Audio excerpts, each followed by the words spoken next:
Conversamos con el abogado, profesor universitario, especialista en matemática en el área administrativa, educador, graduado en educación integral, autoridad del UTEP Iguanal, y también ha sido profesor en la Universidad de Fermín Toro.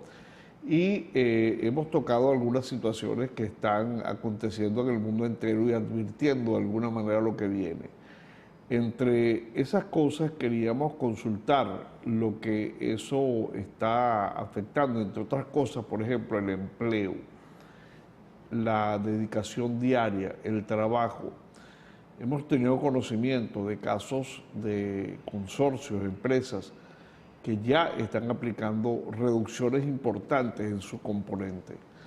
Se reduce hasta el 80% de su planta normal de empleados, porque ahora hay sistemas administrativos que permiten que usted, desde un pequeño pueblo, pueda administrar 15, 20, 30 empresas que se dedican incluso a rubros distintos y supera toda esa burocracia del Departamento de Administración, del Departamento de Recursos Humanos, de la elaboración de nóminas que tenían en otras situaciones paradigmáticas del funcionamiento de las mismas. ¿Qué va a hacer esa gente? Gregorio Pérez Ortega. Joel, una pregunta interesante. Antes de muchos de nosotros haber nacido en los 60, estaba de moda los calculistas. Trabajaban en la NASA. Eran personas dedicadas a hacer los cálculos de la salida del cohete y todo esto. Tenían unas máquinas, aplicaban los logaritmos, las derivadas, las integrales necesarias para hacer el cálculo del ángulo de salida, de entrada del planeta y todo esto. La revolución que venía desarrollándose tecnológicamente generaron nuestros computadores, inmensas salas en donde había que meterle tarjetas perforadas, luego pasamos a las cintas magnéticas y más allá los transistores, y todo esto generó que esa gente dejara de emplearse y pasara a estar desempleada. Y tuvieron que adaptarse a los tiempos y reaprender unas nuevas profesiones. Ya éramos calculistas, decía, vamos a hacer cálculos, pero ahora tengo que aprender a hacer el cálculo a través de una fórmula para enseñarle la fórmula al equipo. Todavía en aquel momento, de 60 personas que teníamos, bajábamos a 10. Es decir, decías tú todavía, sacrificábamos a 50, que se podían reubicar en otras áreas. Pero hoy, tecnológicamente hablando, cuando hablábamos de que tenemos los robots que sustituyen el actuar de 20 personas con 4 brazos mecánicos, es decir, cada brazo me va a sustituir a 5, pero va a tener la capacidad de trabajar corrido, es decir, yo puedo tener ese brazo mecánico 24 horas trabajando, cosa que tendría que tener 3 grupos de trabajo de 8 horas continuas para esos grupos de trabajo y toda la cantidad de personas. Y tú vienes diciendo, van a eliminarse, desde el punto de vista administrativo ya se están eliminando. ¿Por qué? Porque podemos desarrollar software que yo puedo estar en mi casa tranquilamente, coloco los datos de la producción del día de hoy y mientras me genera el análisis de esos datos, que no va a tardar más de media hora, puedo estar cargando los datos de otra de las empresas que tú mismo acabas de nombrar, que puede estar en Taiwán, y yo aquí en Guanare trabajando los datos. Claro, la gente está soñando que en Guanare va a manejar empresas de Taiwán. No, ya hoy por hoy el teletrabajo, las telefunciones ya son una realidad. O sea, ya eso no es agua tibia para nosotros. Pandemia hizo que todo el mundo supiera lo que era el teletrabajo. Hay formas de buscar empleo ahora en las redes. Los jóvenes que están en las calles nuestras, que no se han capacitado en un área específica, ahora agarran las aplicaciones y buscan. Hay aplicaciones que te dicen, hoy hay un empleo de botar una basura en una casa, porque hay gente que no la puede botar y solicita que alguien vaya y la saque. Cuando digo botar la basura no es llenar la bolsa y sacarla, es sacar unos escombros, es cortar el monte y todo esto. Y son trabajos manuales que todavía se pueden hacer, pero ya hay aplicaciones que hacen eso. Antes habrían empresas en las que tú ibas y presentabas tu perfil, te presentabas como persona, te atendían unas personas y te ubicaban de acuerdo a las necesidades del grupo de personas que solicitaba tu servicio. Ya eso no es necesario. La gente me dice, bueno, pero es que eso es lo que tenemos que hacer, la comodidad. Sí, pero la comodidad no puede generar un gran problema. Y la consecuencia de nuestra comodidad es que nos estamos volviendo, y me disculpa todo el mundo, y me incluyo, ineptos. Estamos haciendo personas incapaces de hacer. O sea, eso es un inepto. No estoy capacitado para hacer algo. Es como el día de mañana está la gente feliz porque dice, no, ya yo puedo colocar una cámara, hay un lector óptico que me da valores y yo lo envío al médico y el médico ya me puede valorar. Y si yo tengo una inteligencia artificial que puede tomar de todo el mundo más de 5.000 millones de observaciones a un ojo en profundidad y puede valorar todos los síntomas como tal, ¿para qué yo necesito al médico? Si ya yo tengo un equipo que me puede generar una solución. y puede indicarle al equipo que me inyecte cierta cantidad sin errores humanos, como podría suceder que el frasquito se parecía, al partirlo yo cargué, intoxiqué a la persona médicamente porque no sabía, porque soy humano, pero el equipo no, el equipo va a ubicar el que es y te va a colocar la cantidad. Y entonces uno dice, pero qué cómodo sería eso, qué bueno sería para mi mamá. Es que tú vas a ser tu mamá algún día, tú vas a ser tu papá algún día. O sea, no creas que es para ayudar a las personas de la tercera edad, es para ayudar a quien en realidad. Ojo, que no estoy en contra, sería el colmo que yo, profesor en el área de sistemas, en el área de informática, esté en contra de ello. Lo que sí tengo que hacer es que creemos conciencia de uso. No puede ser que nos dejemos llevar por la tecnología. Hoy por hoy un chico prefiere hacer un TikTok que le genere muchos me gusta porque se puede llegar a convertir en un youtuber, o en un tuber o en una persona a seguir y va a generar dinero. Y la gente dice, ¿y con eso ganas dinero? Sí, bailando o haciendo muecas o saliendo a la calle y mostrando mi ciudad. ¿Por qué no? Pues no todo puede ser irrelevante. Pero ¿qué profesión es esta? Que por cierto, lo lúdico y lo de el humorismo y el tema de alguna manera cosmético, lo vamos a dejar por una parte porque queríamos consultar un poco, sobre todo en su perspectiva como abogado, especialista también en informática, el tema de la responsabilidad. Por ejemplo, el caso del teletrabajo. ¿Cómo controlar, por ejemplo, el tema de la jornada laboral, el tema de riesgos de accidentes laborales en el lapso que corresponda propiamente la dedicación a la actividad, independientemente del sitio donde se encuentre? Entonces, vamos a traer un tema, por ejemplo, en materia de legislación laboral muy importante en el mundo entero, en la materia.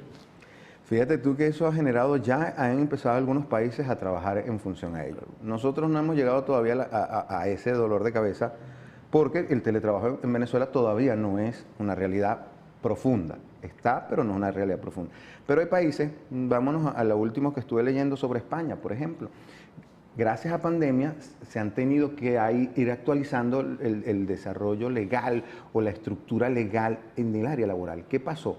Que hubo demandas que sucedieron en casas en las que yo estaba sentado frente al equipo y cuando me vine a dar cuenta tuve un desgaste visual por tanto usar el equipo y no tener los lentes acordes con tal de antirreflejo, para la lectura, para el brillo y todo esto, no tener equipos de iluminación acordes para poder trabajar como debe ser, generaron que algunas personas empezaran a quejarse. Y entonces, ¿cómo empezó a lidiar la parte legal con esto? ¿Cómo hacemos los abogados para lidiar con esto? Y entonces la profundidad del trabajo es todo aquello que tú realizas para alguien con una codependencia. O sea, yo dependo de que tú me lo asignes para yo hacerlo. En forma muy general, o sea, con pisco allí, por decirlo fácil. Yo dependo de ti, si tú me asignas algo, yo lo hago, yo estoy laborando para ti. No hay un contrato que lo afirme. El teletrabajo tiene la particularidad que las cuentas electrónicas, el manejo es electrónico, la dirección son electrónicas, los conocimientos y los contactos casi siempre se dan en su mayoría de los casos por vía electrónica. Pero estas personas en la pandemia venían, era de oficina, estaba en la oficina y me iba para mi casa, no podía regresar a la oficina por la que la pandemia me obligaba a estar en mi casa y yo estaba trabajando en un horario comprendido de 8 de la mañana a 12 y de 2 a 6 aquí en Venezuela para visualizarlo. En otros países son 9 horas de trabajo continuo y nadie se te va a quejar realidad porque tienes un momento para comer. Y estando en tu casa empezaron a pasar consecuencias, o sea, pasaba gente en toalla, desnuda, o sea, tus hijos, tus perros, tus mascotas hacían escándalo y te interrumpían una labor cuando el teletrabajo implicaba, por ejemplo, una lección, una clase para un maestro, o atender a un grupo de personas de tu consorcio y tú estabas en plena defensa y que la cámara se movía y se veía que tú estabas... No, pasó justamente con un senador colombiano en una sesión del Senado de Colombia en la que el senador estaba interviniendo, estaba en un ambiente que se creía en un despacho, con su corbata, con su saco, pero llegó un momento en que en plena intervención se paró y andaba en interiores y fue objeto de una sanción por parte del Parlamento. Y el resto de los parlamentarios se reían, los que estaban en línea y los que estaban en el hemiciclo en ese momento. Entonces, fíjense cómo hasta ese tipo de ambientes laborales tiene que acompañarse con un mínimo de comportamiento que, ¿cómo lo medimos? En una situación en la que la inteligencia artificial está de por medio. Y vuelvo a tocar un punto que nombraste por allá, que era la famosa ética. Nosotros vemos en un aula de clase ética, casi la gran mayoría de todos los que nos formamos vemos una materia ética. y nos dicen es la forma que te tienes que comportar, que serás moralmente evaluado. Y lo estoy diciendo de forma automática porque es así que la estamos viendo y hemos perdido la valoración ética de las cosas. En este mundo actual donde la inteligencia artificial está entrando, el valor ético de las cosas no va a tener sentido. Un equipo electrónico que toma decisiones no tiene ética. Lo que tiene es instrucciones que seguir. Porque aunque es inteligencia artificial y está generando soluciones, él sigue una serie de instrucciones todavía del ser humano. Es decir, todavía hay quien lo programa y le dice, necesitamos que tú te dediques a tomar decisiones en función a esto. Ahora, las instituciones, porque fíjense, hace poco hubo un siniestro en un área de protección de un oleoducto que pasa por el Estado portugués. Una finca en plena cosecha de caña de azúcar, se practica todavía la quema de caña porque como consecuencia de el avance que se tuvo con la cosecha en verde, con las máquinas, hoy en día el tema del gasoil, el tema del funcionamiento de las máquinas ha tenido que regresarse a la quema. Resulta que parte de la siembra estaba hecha sobre el área de protección del oleoducto. Y cuando ocurrió el siniestro, o bien sea responsabilizar al dueño de la finca porque había sembrado en el área de protección, o bien sea el nuclero o el que presta servicio pudiera tener alguna responsabilidad, o la institución que se encargaba de la recepción y de la supervisión de la siembra. Entonces, ¿y qué pasa con la empresa petrolera que tenía la responsabilidad también de prever el accidente y hacerle el debido mantenimiento a esa área? Entonces, esas situaciones complejas, ¿cómo las controlamos? Vamos a dejar esta pregunta por razones de tiempo para el próximo segmento en la conversación que tenemos con el profesional universitario, profesor universitario, matemático, educador y abogado Gregorio José Pérez Ortega. Cumplimos estos compromisos y ya regresamos al perfil.